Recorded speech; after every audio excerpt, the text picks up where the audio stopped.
It's Charlie here with another Charlie in the Rain interview. And I'm so excited because we're having a chat today about an album that I think is my most anticipated of 2026 so far. You hear a lot of that throw around, you listen to a lot of singles, and it's like, I'm excited for this, I'm excited for this. No, I am excited for this album coming out from this artist I'm chatting with today. I'm joined with I'm joined today by Romanie. How are you doing today? Hi, that was such a lovely introduction. Thank you.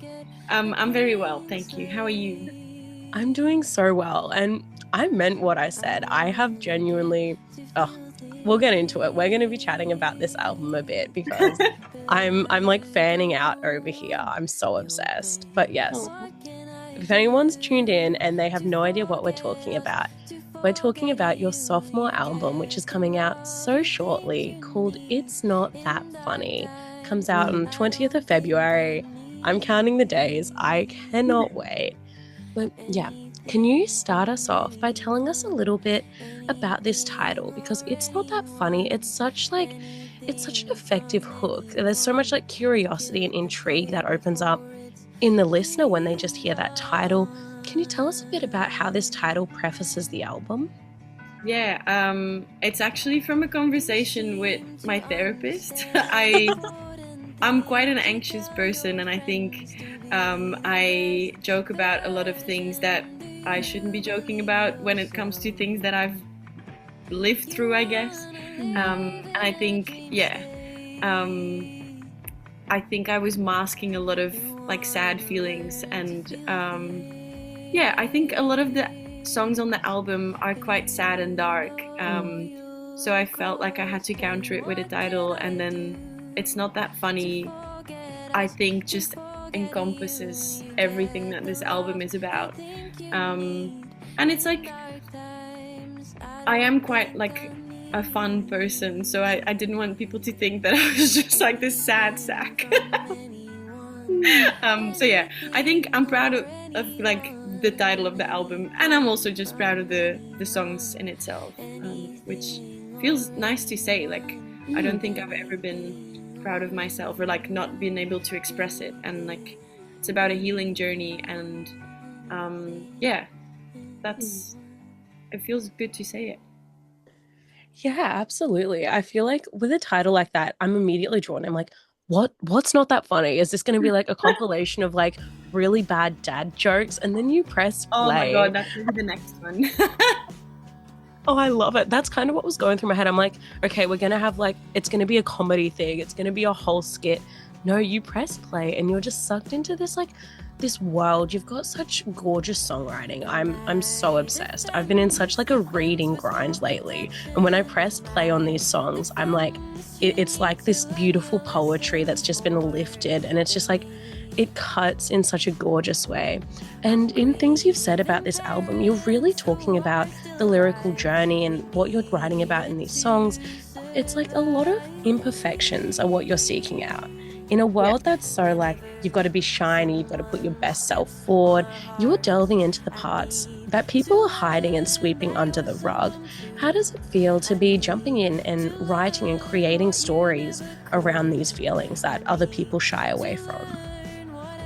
It's scary, and I think I, with anxiety, that's the like I feel scared most of the time, but I feel like just doing it anyway, I think it's a big thing, and I wish like I see it a lot in like my friends around me, like we're all just like anxious, and then I'd rather make mistakes and like learn from them and just say things or like I don't know, like go up to a person and be like, hey, I really like you, and then they can be like, I don't like you back, but then at least you've expressed your feelings. And I think with these songs, like looking for the things that I don't find very like beautiful in myself, like writing about them was very big for me, and sharing them is even bigger because it is scary. But I've been lucky that like a lot of these songs were written in like an online workshop. I've been doing School of Song for the last I think 5 years now, and it's an online community of songwriters, and we're all just being vulnerable. And I think it's my favorite thing in the world. Like seeing other people being vulnerable and like connecting, and yeah, I think we should all try it a bit more, maybe. Yeah, that could honestly fix some of the issues going on in the world today if everyone just like got together and felt. I get that. Yeah, I was gonna say some names, but I will hold back. That's okay. I'm pretty sure we're all forming a list right now. We're like, yup. Yeah.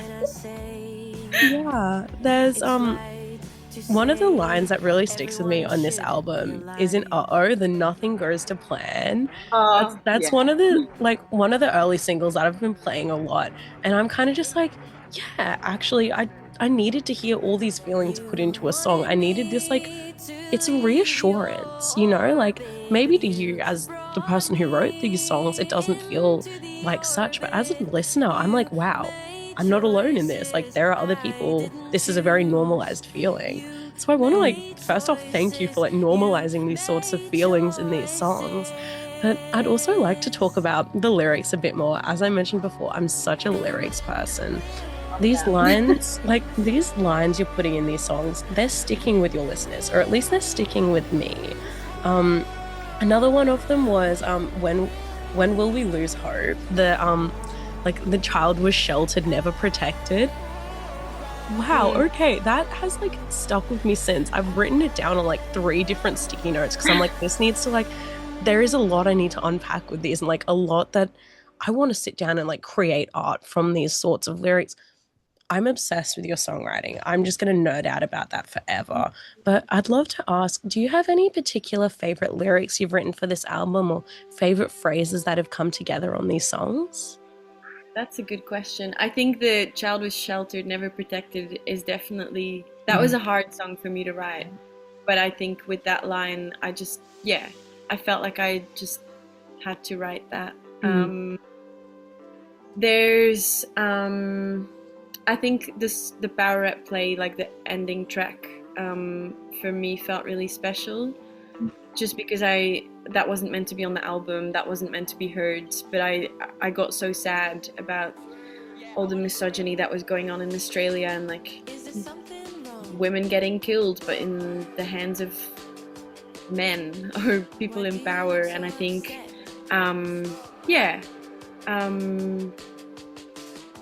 the lyrics on Power Up play, just like trying to go back in my head what lyrics I've written. Sometimes I'm like, did I really say this? I think When Will We Lose Hope and Power Up play, maybe because they are the scariest to put out, are my favorite lyrics. I reckon there's a song on the album, My Eyes Don't Light Up When I Look At You, which is another one that I'm quite like, I don't know if I'm really like ready to unleash this. But yeah, the lyrics on that, I've worked really hard and I've like reworked those lyrics. My co-producer in the studio was like, they're not ready. And I'm like, yeah, they are. But then I went home and like I was up till 3 a.m. to record another version of it the next day in the studio, and like the fact that I reworked the song, which I normally not really do, I was really proud of that. And Only Darkness Grows, there's some lines in there that I really like as well. I don't know, I think I'm like finding that I'm getting better at songwriting, which is a nice feeling. But then maybe tomorrow I'll write a really shit song and it'll be different again. I don't know, we'll see. With the songs on this album, I'm highly doubting that you go and start writing poor songs. These I feel like this song. Don't worry. It's a process. It's like my favorite thing in the world is Ed Sheeran gave, like, it's not a TED talk, but he gave an interview and he's like, songwriting is like opening a tap and like the water comes out and it's really dirty. It's like really bad songwriting, but then you can't have clean water all the time. Like there's gotta be some brown shit in there, and like further down the line the water might run out. But yeah, I think I like that metaphor, and I think whenever I think I can't write any more songs, I think about that. Shout out Ed Sheeran. Yes. Oh, I love that. I feel like that poor writing then, that can be poured into the Dad Jokes album. That can be saved for that. Yeah. Oh, I love it. And yeah, you mentioned something there with women and with like, it's a very scary thing to call it femicide that's happening in Australia, but that is what it is. There's a lot of really poor treatment of women in society, women in this country, especially at the hands of like the government, but especially when you look at the music industry as well. Um, this is a conversation I had recently. I've had this conversation quite a few times, but we're I talking think, about like yeah. talking about things like the hottest 100. There's not as many like female Australian artists in there, and talking about like big radio things, big things like that. It's a very scary time to try be a woman, putting yourself in these vulnerable positions in this country, in this industry. And you've spoken a lot to that on these sorts of tracks. How does it feel to be taking this stance, standing up and speaking how you feel, at risk of it not sitting ideally with the entire industry and not everyone listening to it and going, oh yes, I agree completely, I feel seen?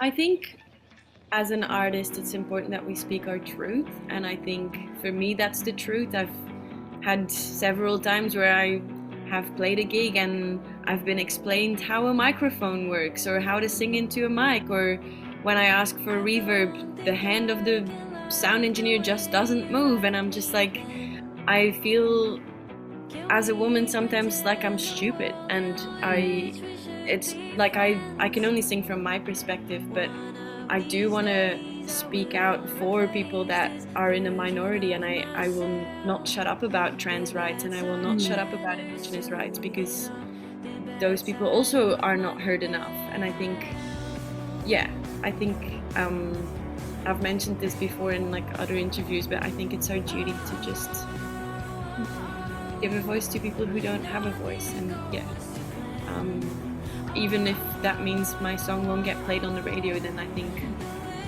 I wouldn't feel comfortable to lie. Yeah. Yeah, absolutely. And it's providing such a soundtrack for people who need it, people who might not even realize they need it until they've pressed play. That's how I was with a few of these songs. I'm like, no, I'm fine, nothing's going on. And then I press play and I'm like, oh, how did you know? And I didn't even know. Yeah. My friend texted me this morning and she's like, good, like, congratulations on anything or anyone, can't wait to listen. I was like, just a heads up, it's quite sad. If you feel sad already, maybe just don't listen today. Yeah. So yeah, I do write sad songs still, even though I am a lot happier than I was before I started writing this album. The songs are quite sad. That's fair. It's the saddest songs that like stick with you the longest, I feel. I wonder why this is. Like, I wonder why I find it way easier to write sad songs than happy songs. And I know a lot of my friends have the same thing. And it's just like, why is this? Because it's like a bigger emotion? I don't know. I don't know the answer. Oh, I don't know, but we're loving it. These sad songs, they're hitting. I've been like grasping the box of tissues closer to me. I'm like, I need. Yeah. I love sad songs. But yeah, with all these sad songs, with all these like heavy emotions, I'd love to ask what the ideal listening experience would be. What would you recommend for audiences who are about to press play on this album for the first time? Where are they? What are they doing? What's the experience like? That's a good question. I reckon, I don't know, I feel like you can be anywhere you want. Like, I hope with my songs there's multiple layers, and that you can like give one meaning to it and another person can have a completely different. I gave this example before, but it's like the other day I work at a bar, and this girl came up to me, and we had met before, and I thought I recognized her, and she's like, oh, I love your music, I've been to your gigs before. And I was like, oh, that's so sweet. Like, I never know how to react when people say that, just like being awkward. And she's like, that song, Anthony, like, that motherfucker. And I was like, that's about my grandpa. But that's fine if you think he's a bad guy. And she's like, I feel so bad, I thought that was a breakup song. And I was like, okay, cool. Well, it's not, but it can be for you. And I think that's like, I have the same thing. Like when I listen to a Big Thief song, I might think of something completely different. Like, and if you're going through something and it like one of these songs on this album can help you, like please listen to it. And like, yeah, I just hope they don't make you more sad. I would not want that. Oh, I love that. It's also such a unique thing. Like when you're standing like in a room at a concert or when you're performing and you're looking out, every single person could be experiencing something so entirely different and you have no idea. Yeah, it's really special, and it's like only in recent years that like playing with a band, and like I have like a really beautiful band, and we're quite well acquainted with each other now, so like we know the songs like the back of our hands. And it's really nice to see people starting to dance at my shows, which is a new thing because I feel like I was this like really soft-spoken singer-songwriter, but now like the songs are hitting a bit harder, and like my friends were at my gig the other week and everyone was dancing, and I felt so emotional. I was like, why are you dancing? Like this is so cute. Yeah, it feels really nice. And it's something that I wouldn't want to not have in my life. Yeah, oh, that's like something I really want to do. I need to be at one of your gigs. I need to be there dancing with everyone. That sounds like such a lovely vibe. Come be friends with my friends. Yes. And with me, of course. I mean, if we're all there for your music, that's the common thread right there. Yeah, it's community is everything, and it's like it's something I've been thinking about a lot, and I don't know where I want to be in music in the industry because it's a hard journey and it's a hard grind. But I definitely like playing a show and like finding your people is something so special. Yeah. Oh, I love that. And speaking of finding your people, I'm gonna do like this is a related side tangent, but first off, I want to say congratulations. We recently had the Triple J Hottest 100. Ecstasy with Kelly Holiday made it in. Congratulations on that yourself. Yeah. It's pretty wild. I didn't think my voice would be in the Hottest 100. Like I didn't think that would ever happen. So like, yeah, Adam texted me and he's like, "Congratulations, Queen!" And I was like, "Cool." Like this is so weird. Yeah. Oh, I loved that moment. And so many people were so excited for you. I remember you posted about it and all the comments on the post. That post had 45,000 views. I was like, what is happening? Yeah, that's so many people have heard your voice on this song, heard your writing. This may be their first introduction to you as an artist through this song, and hopefully that gets a lot more people listening to this album who may have not ever encountered it before. I'd love to ask, what would you like, or like, you know, what are some things you'd like listeners to take away from this album and to carry with them into their daily lives? I guess like the album talks a lot about like loneliness and like, I don't know, I feel like I've had my fair share of feeling very alone, and I think like maybe this could be a dedication that like to people who are feeling alone that you're not. And it's like, I don't know, it talks about mental health, but I think it's okay to speak up and it's okay to share feelings, and even if they're sad feelings, I think there's always going to be someone that wants to listen. And I think, yeah, maybe that's what I want people to take away from it. Oh, that's beautiful. I love that. I didn't mean to get so philosophical. That just came out.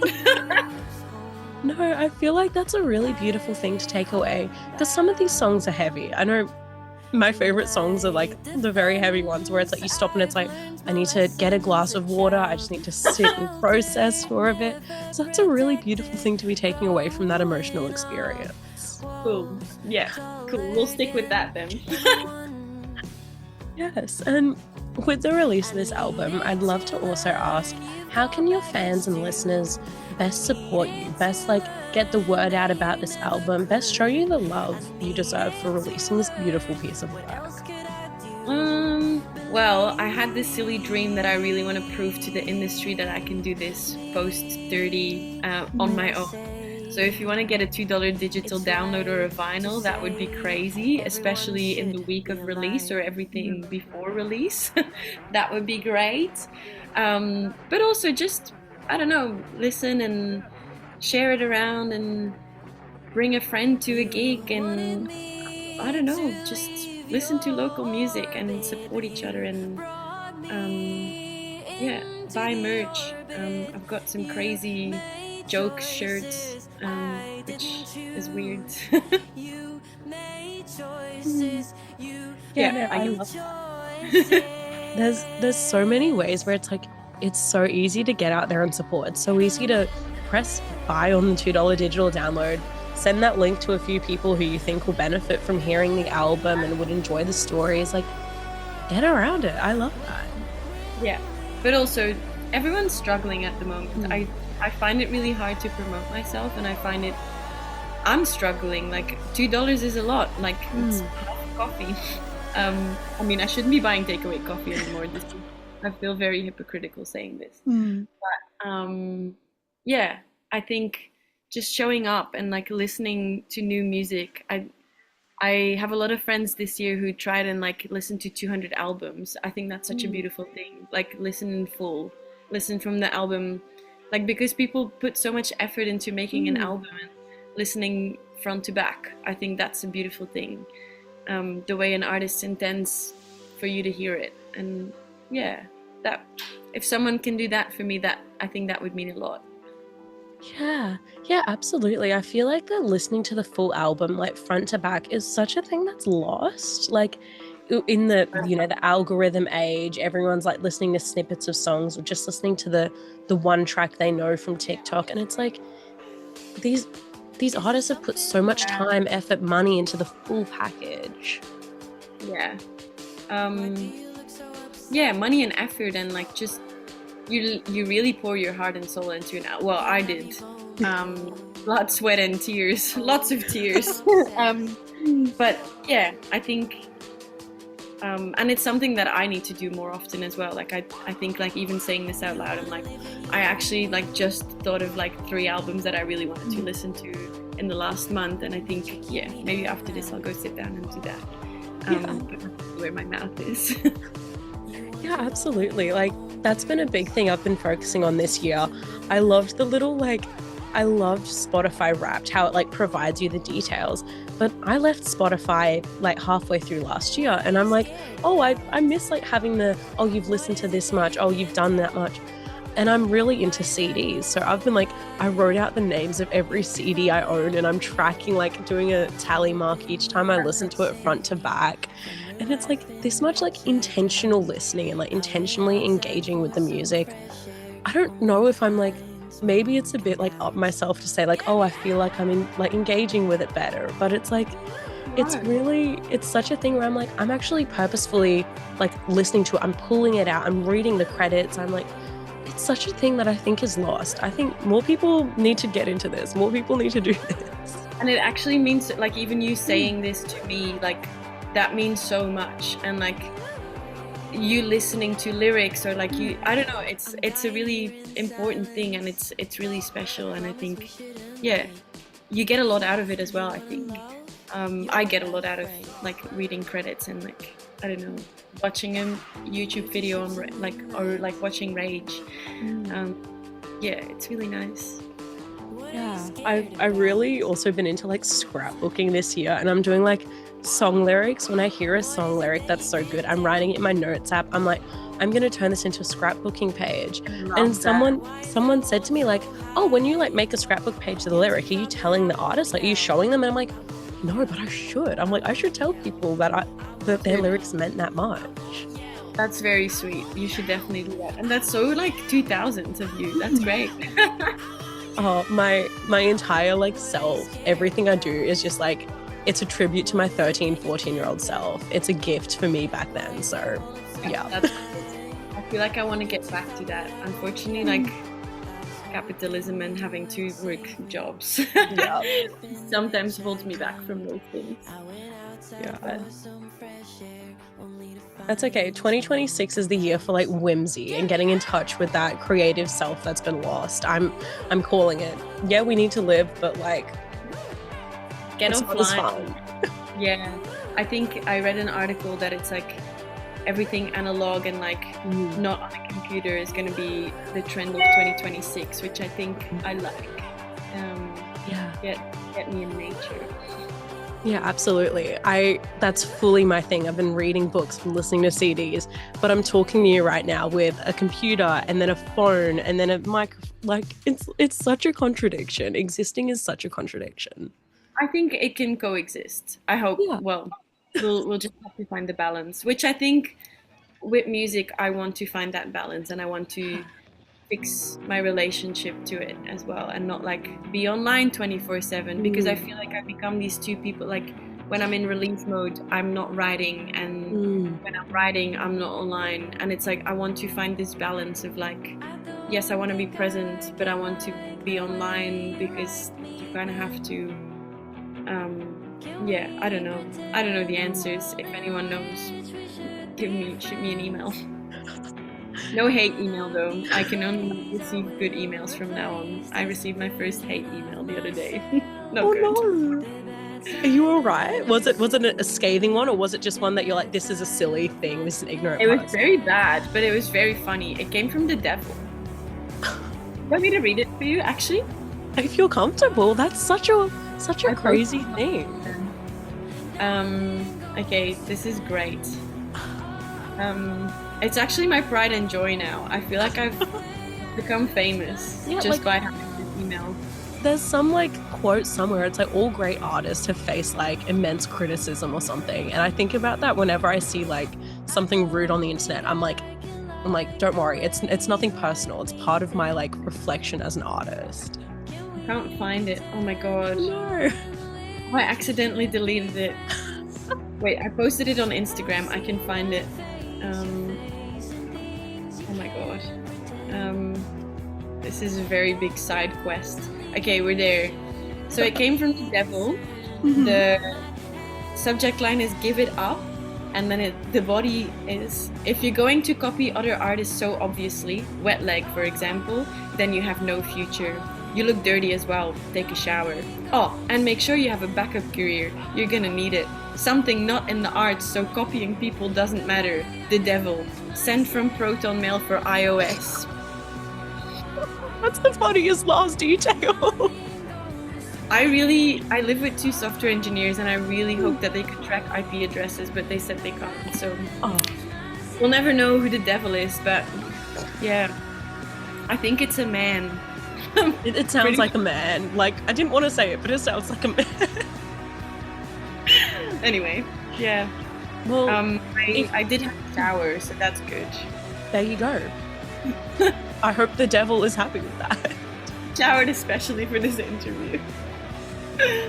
Oh, if you're the devil and you hate watching this, hi. Care to explain yourself? Yeah, please send me another email. Just to keep the connection going. Yeah, let us know your thoughts on the new album. Give a stream, buy a digital download, then let us know your thoughts. Yeah, exactly. Oh gosh, that's crazy. Especially like all art is like evolving from each other, and like there is no art without any form of like copying or taking inspiration. So that's such a wild statement. Yeah, I think it is funny, because I think it came from watching the video for "I Won't Yell," which I look dirty because I have purposely like mascara on my face, and there's spoken word in it, which I think refers to wet leg. But then if the devil would have taken a moment to listen to other songs on the album, I don't think it sounds like wet leg at all. Yeah. Which is also a huge compliment, like sounding like wet leg. They're my favorite band. They're iconic. Yeah, I love them, and they're great people. So yeah, I was quite happy with that, to be honest. To have someone like such a strong impact on someone, I guess. Yeah. Yeah, they're engaging with your art. They're thinking about it. They're taking it with them and going, "Wow, it reminds me of wet." Like, wait, I don't like that. Exactly. Well, um, to cross off my bucket list, which is Oh, I'm so it's so cool that you're able to take this, like, take it in your stride, take it as a compliment, because it is. Having someone engage with your art that much, it's a compliment, regardless whether it's positive or negative. well, what do they say? Like bad press is good. Like any Yeah. press is good. Oh, anyway, can't even. But yeah, that's what I meant. Yeah. Oh, gosh. Now I'm scared to like update my inbox. I'm scared there's gonna be the devil's gonna reach out after this. Oh, maybe I've cursed you. Yeah, I don't know. I hope the devil doesn't track us. It's okay. I'll hit you up. We'll start a support group. Yeah, we can talk about it. Devil's Anonymous, DA. And then when a third member joins, they send the email with the expression of wanting to join. We're like, we've got them. We know who it is. Yeah. Okay, cool. We'll be taking applications after this. Oh, I love it. I'm gonna pivot away from the devil now. We're gonna pivot away from the anger and the disgruntled listeners of the music. You mentioned before there's a few albums you're wanting to listen to, which makes me want to dive into who else is on your playlist. So I'd love to ask if you could give us like a sneak peek into which Aussie artists and Aussie tracks you've been listening to and loving lately. I'm just gonna shout out all my friends. Like I've loved Chitra's album, like Mm-hmm. Millie Strange's album. Um, my friends Jean, they released a song a few years ago, but they've got heaps more coming. And like, um, who else? The Bel Air Lip Bombs album last year, Fogbits Trio. Like, there's so much good music in Melbourne or in Australia in general. Um, I'm really excited for Courtney Barnett's new album. Um, who else? There's just, I can actually give you a list. I can maybe make a playlist and we can share this because I feel I wish I had more time to go to all my friends' gigs. I really liked the Slingers gig the other week that I went to. I crashed my electric bike after that, which was not so great, but yeah, that was fun. Who else? I'm really loving Sleepazoid. They're doing some great stuff. Little Guild. I can go on. Yes. No, there's so many names there that I have been like obsessed with lately, especially like ones that I've only gotten into in the past like 8 or so months, and I'm just like, I'm in that heavy obsession period.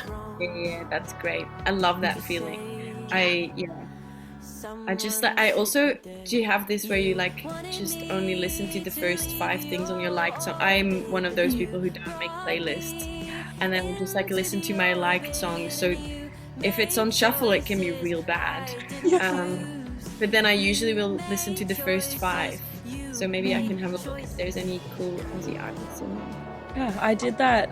I think it was last night. I was listening to just like my liked songs, just like, you know, in some random order, and it went from the Ryans, like How Hard It Is to Be 20, which is such like a sad song. It's like, whoa, I'm feeling it.